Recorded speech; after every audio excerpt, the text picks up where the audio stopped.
I am about to create a new heavens and a new earth. The former things shall not be remembered or come to mind. What? What the heck does that mean? No more shall there be in it an infant who lives but a few days, or an old person who does not live out a lifetime. One who dies at 100 years will be considered a youth. What is that guy smoking? They shall not build, and another inhabit. They shall not plant, and another eat. For like the days of a tree shall the days of my people be. Keep your hippie tree talk to yourself there, buddy. The wolf and the lamb shall feed together. The lion shall eat straw like the ox. And what about the pink fluffy unicorns? Will they be dancing on rainbows and cinnamon swirls? And they shall not hurt or destroy on all my holy mountains, says the Lord. Whatever, says this guy who lives in the real world.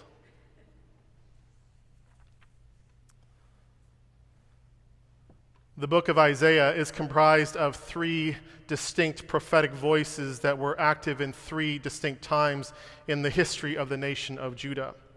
Before the exile to Babylon, during the exile, and then after the return to Jerusalem that started in 538 BCE. It is in this third time frame, this third Isaiah, that the text that Judy read for us comes from. War and disuse had taken their toll on the city, and the returning exiles are faced with the monumental task of rebuilding a ruined Jerusalem and a ruined temple and a ruined Judah. Amidst all this destruction, many at this time had given up hope for themselves and the future of their nation. The first few chapters of 3rd Isaiah are just dripping with pessimism and cynicism. The nation's rulers are corrupt, selfish, and drunk on strong wine most of the time. There is idolatry and cruelty, and the miscarriage of justice is rampant.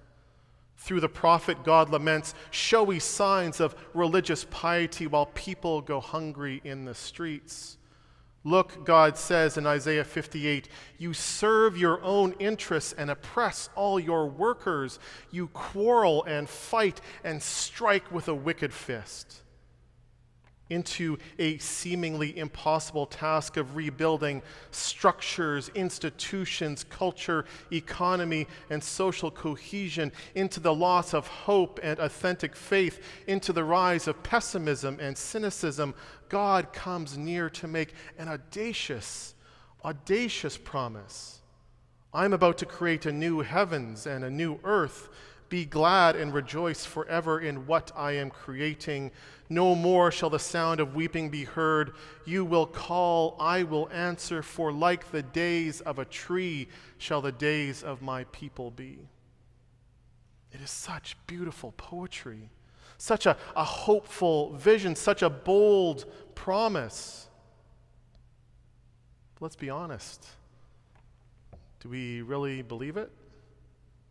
Do we have any faith in this far-fetched claim made 2,500 years ago in a different time, a different place, to a different people that seems so contrary to how history has unfolded, so divergent from our own lived reality and how the real world actually seems to work? A world of war and racism, cancer and climate change, a world where our leaders act like children and our children feel pressured to act like adults, a world of forced migration and refugee camps and unmarked graves, a world where there's a new condo tower every 40 feet, but there's no place where people can actually afford to live, where seniors in long-term care take the full brunt of the new epidemic wave of loneliness, where work for so many young people feels meaningless or soul-sucking or precarious, where families are divided by politics and politics is corrupted by lies and the lust for power, where comfort is all too often sought at the bottom of a bottle or a needle in the arm, where institutions are crumbling, the cost of milk is rising, and the wait times to see a doctor are through the roof, where for many Instagram influencers peddling hair care products hold a greater share of mind than Gandhi, or Martin Luther King Jr., or Moses, or the Buddha, or the Christ. I am about to create a new heavens and a new earth. The former things shall not be remembered. They shall not build and another inhabit. They shall not plant and another eat. For like the days of a tree shall the days of my people be.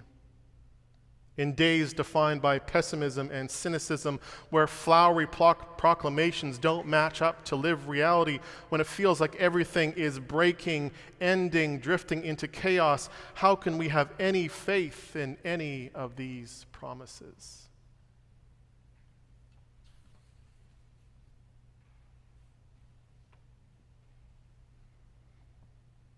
It is undeniable that there is an apocalyptic urgency in Jesus' teaching. God's inbreaking presence is as serious as a heart attack. But of the so-called end times, Jesus says this to his followers: nations will rise against nations, and kingdoms against kingdoms, and there will be great earthquakes, and in various places famines and plagues, and there will be dreadful portents and great signs from heaven. But when these things happen, as the Message translation of Jesus' words imagines, watch out for the doomsday deceivers. Many leaders are going to show up claiming, I'm the one, or the end is near. Don't fall for any of that. When you hear of wars and uprisings, keep your head and don't panic. This is the way of history. It is not the sign of the end. There's a certain arrogance in thinking that we could be the ones in all of human history that are living in the so-called end times. That things are worse now than they have ever been, that things are so far gone, that all that's left is God's great judgment upon the earth. There is an arrogance and a cynicism to this thinking, if followed, allows us to throw our hands in the air, declare it all a lost cause, and just go to the pub. To say that climate change is too big, racism is inevitable, income inequality is just the way it is, and focus solely on that which brings me safety and comfort and pleasure. This is what cynicism does. It is disempowering to the individual and to the collective. Falling into cynicism is how the temple remains in ruin and the forest remains a clear cut. Cynicism cuts people off from God's creative power because it whispers lies in our ears. It says nothing we could ever do can ever make a real difference. You are too small, too insignificant. Why even bother? Why put in the work?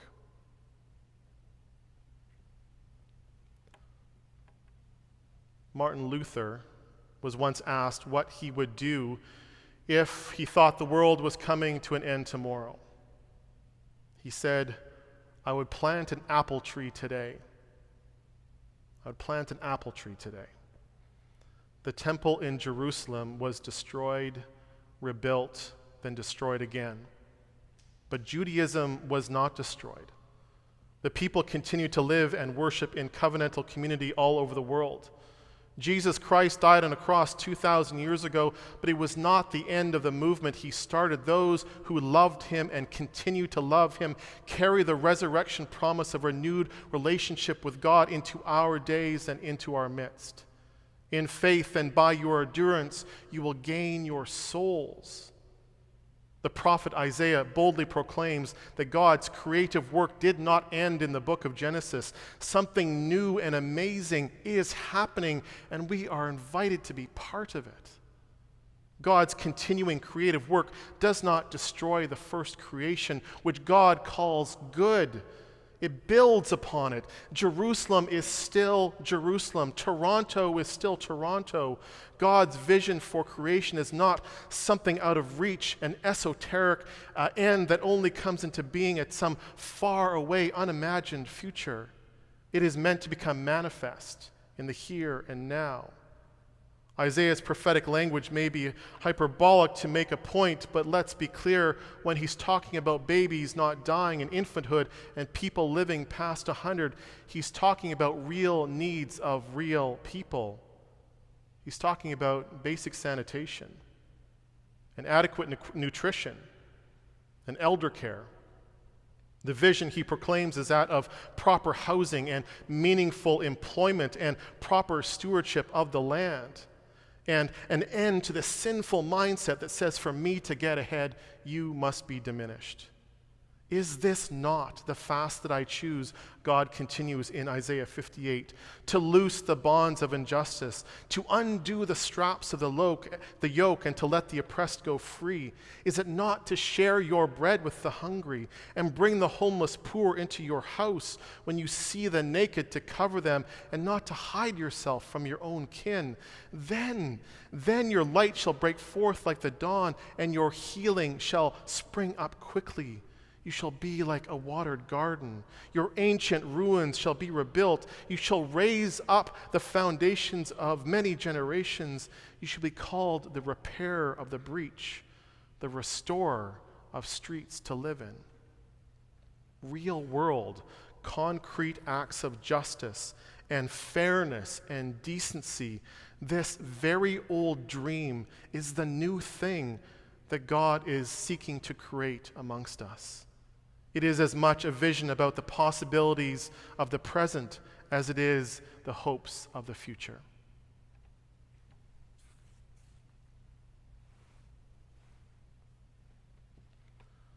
A number of months ago, one of our members, Dorcas, who is one of those leading the charge in our gardening efforts outside, came to me with an idea. Dorcas wanted to revitalize a little patch of earth on the northwest corner of the church, right by the parking lot that was often a dumping ground for used needles and cigarette butts and A&W wrappers. She wanted to revitalize this hard-packed and unloved bit of land and to have it symbolize a new era of ministry for our church as we navigate our way out of these pandemic years. She asked me what I might like in the garden. I thought about it and I said, I'd like a fruit tree. But just as it will take time for this new ministry to take root and thrive, I'd like something that would take 4 or 5 years to bear fruit. So with this in mind, Dorcas went to work. She made a plan and she dug up the soil and she put down compost and she planted a Saskatoon berry tree, service berry for you Ontarians. And she planted many other things, all native species, good for pollinators and butterflies. And when you look at it now, the garden is already a place of natural beauty out there next to the cars and concrete and asphalt. But over the years, as the plants grow and mature and the roots dig deep and the soil becomes richer, it will be a place of life in abundance. Flowers and bugs and birds and people, and in time the Saskatoon berry tree will bear fruit and we will eat pie. We will eat pie together because one of us saw potential and hope even amongst the ugliness of what we sometimes do to this world.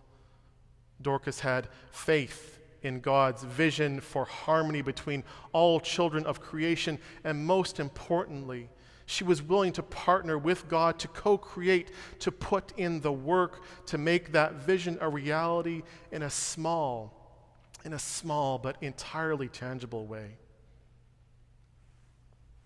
This is our Stewardship Sunday. This is a day to truly consider what God is already doing amongst us.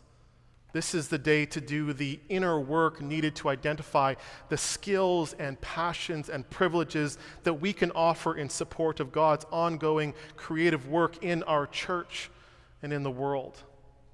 In these days of pessimism and cynicism, where if you read the news about all the ugly things we do to each other and the planet, if you read the latest apocalyptic report on the state of religion where makes it seem like faith is taking its last breath, it is the ultimate act of hope-filled resistance to hold on to faith,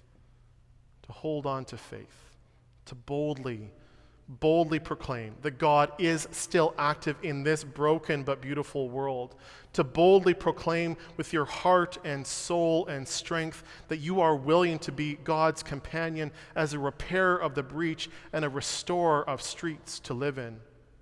Each of us has a role to play in the rebuilding of the temple of faith, in replanting the tree of hope in the garden that God has never abandoned. And if we don't know where to start, faith says to start small. If only you had faith the size of a mustard seed, you could move mountains. Start small. Serve some meals. Come to a Bible study. Pray for others. Write a letter. Make a phone call. Sign a petition. Give with a joyful heart. Tend a garden. Bake a pie. Start small, grow tall, participate in real-world concrete acts of justice and fairness and decency and kindness and generosity that demonstrate how children of creation may live in peace and with life in abundance. This very old dream is the new thing that God seeks to create and is creating amongst us. Let's keep the faith. Let's get to work. Amen.